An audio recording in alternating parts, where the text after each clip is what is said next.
L'actualité à la une ce matin, retour sur la visite du Premier ministre ce week-end au Centre-Nord avec les visites à l'hôpital, à l'école supérieure et à la maison d'arrêt et de correction de Kaya. Vous verrez que l'assainissement pose problème.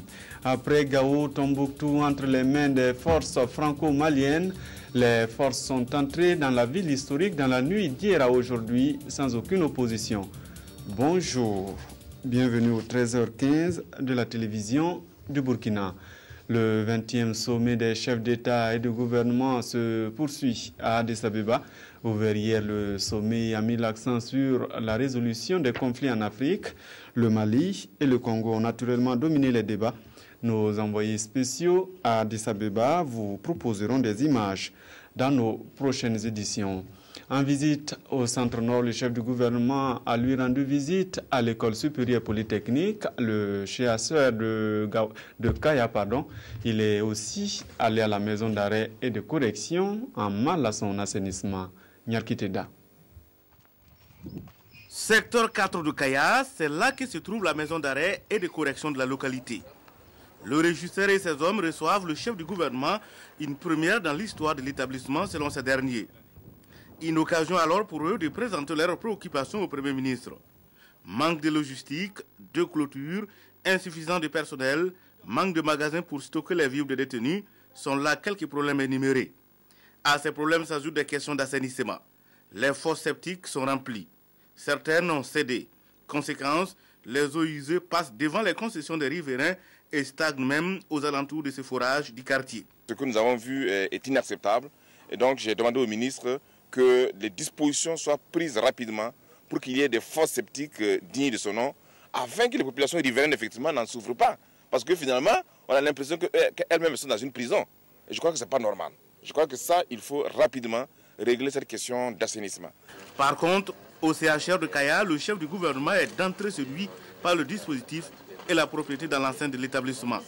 Il le sera encore davantage après un tour dans quelques services, suivi des explications sur l'organigramme et les indicateurs de performance qui évoluent d'année en année, et ce malgré les difficultés que connaît le CHR de Kaya.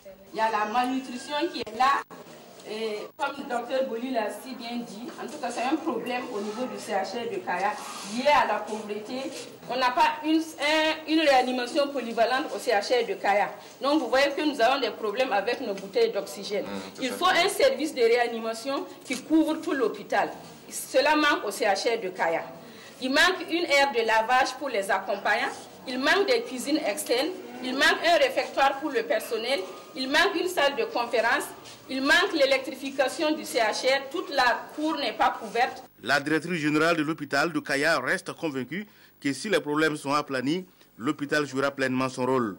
Le Premier ministre assure, le gouvernement travaillera à résoudre ceux qui peuvent l'être. Béon Luc Adol Kiao a rendu visite au triplé qui venait de naître juste avant son passage. Après un geste de soutien, il invite les bonnes volontés à voler au secours du couple issu d'une couche défavorisée. L'école supérieure polytechnique de Kaya a aussi reçu la visite du Premier ministre. Le chef du gouvernement est allé encourager les promoteurs et les encadreurs qui forment les étudiants en génie électrique et civil depuis déjà 7 ans. Les bénédictions du Moro Naba au comité d'organisation du 23e FESPACO. Une délégation était chez lui ce matin pour demander conseil et lui a présenté l'état d'avancement des préparatifs. Salinana. Conseil et bénédiction pour une bonne tenue du 23e FESPACO. C'est ce que le comité en charge d'organiser les différentes activités du FESPACO 2013 est allé solliciter auprès de Sa Majesté le Moro Naba Bango. Au Palais Royal, la délégation a fait le point de l'état d'avancement des préparatifs de la Biennale du cinéma africain qui s'ouvre le 23 février prochain. Il est bon toujours donc de se rapprocher, j'allais dire, des représentants de nos ancêtres, des gens qui sont sages, ou non seulement donc leur parler de vos préoccupations, mais souhaiter qu'ils puissent vous donner les conseils nécessaires pour que votre manifestation puisse, j'allais dire, se mener dans de bonnes conditions. Le Mogo Naba s'est réjoui de cette initiative qui, au-delà du respect de la tradition, est une immense honneur faite à sa personne. Pour lui, le succès du FESPACO 2013 est l'affaire de tous.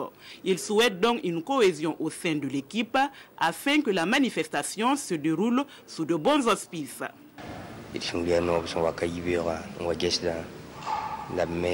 Sa Majesté félicite et encourage cette initiative des organisateurs cette année, qui est de choisir des femmes comme président de jury et une femme comme invitée d'honneur de marque.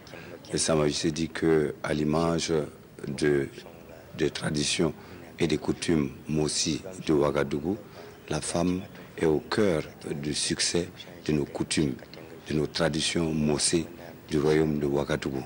C'est ainsi que Sa Majesté souhaite que les invités de tous les pays du monde arrivent dans la joie et repartent satisfaits de l'organisation de la 23e édition. Pour son édition de 2013, Alimata Salambere est la personnalité invitée d'honneur. Le comité d'organisation rend ainsi hommage à une des fondatrices du FESPACO, celle qui fut par ailleurs ministre de la Culture de 1987 à 1991. Après le 7e art, l'art culinaire à présent avec la fin de la 2e édition de la Semaine nationale des arts culinaires. Toute la semaine dernière, les femmes avaient proposé des mets de toutes les régions. Les meilleurs ont été primés hier à la clôture. Nathalie Kaori. Organisée dans le but de promouvoir et valoriser les mets locaux du Burkina Faso, l'édition 2013 de la Semaine nationale des arts culinaires a été une réussite selon les organisateurs. Cette édition est celle de la confirmation au regard de la variété des mets présentés et de l'affluence qui a régné pendant une semaine au Palais de la Jeunesse et de la Culture Jean-Pierre Guingané de Ouagadougou. L'affluence est encore plus grande que l'année passée, ce que nous avons pu observer. Et beaucoup d'exposants ont déjà fini leur stock. C'est dire que le public n'a pas du tout monnayé sa participation. Et c'est une grande réussite en tout cas du côté des organisateurs et un motif de grande satisfaction pour le ministère de la Promotion de la Femme qui a accompagné cet événement. En marge de cette édition de la SNAC, une compétition en art culinaire a été organisée et les résultats proclamés lors de la cérémonie de clôture. Les lauréates ont été primés dans 4 catégories, à savoir la catégorie boisson, la catégorie dessert, la catégorie plat léger et la catégorie plat de résistance. 3 prix ont été décernés dans chaque catégorie. La spatule de bronze composée d'un trophée, d'une attestation et de 100 000 francs. La spatule d'argent qui comprend un trophée, une attestation et 200 000 francs. Et la spatule d'or dont les lauréates sont reparties chacune avec une attestation, un trophée et la somme de 300 000 francs CFA. Des prix spéciaux composés de bidons d'huile, d'attestation et d'un montant allant de 50 000 à 150 000 francs ont également été décernés à 12 personnes qui sont distinguées dans le menu qu'elles ont présenté. Comme annoncé dans les titres, à l'étranger, les accès de Tombouctou sous le contrôle des forces franco-maliennes. Les 2 armées sont entrées dans la ville historique sans résistance, Gao conquise plutôt, et entre les mains des troupes nigériennes et tchadiennes arrivées sur place. Affrontement au Caire, rapport Saïd à Suez. Malgré le couvre-feu instauré en Égypte, les manifestants ont défié l'état d'urgence et expulsé le ministre de la Sécurité pendant des obsèques d'un policier tué. Au Brésil, le Brésil compte toujours ses morts au centre sportif Santa Maria. Plus de 230 personnes, des jeunes pour la plupart, ont trouvé la mort dans un incendie de discothèque. Retour chez nous pour dire que le monde politique perd un de ses anciens animateurs, Moïse Lankwandé, ancien ministre et ancien député, s'est éteint hier à 83 ans. L'ancien pensionnaire de William Ponty a notamment dirigé le ministère de l'Éducation et celui de la Justice. Nos condoléances à la famille éplorée. Ce journal est terminé. Merci de l'avoir suivi. Bonne suite de programme sur la RTV. À demain.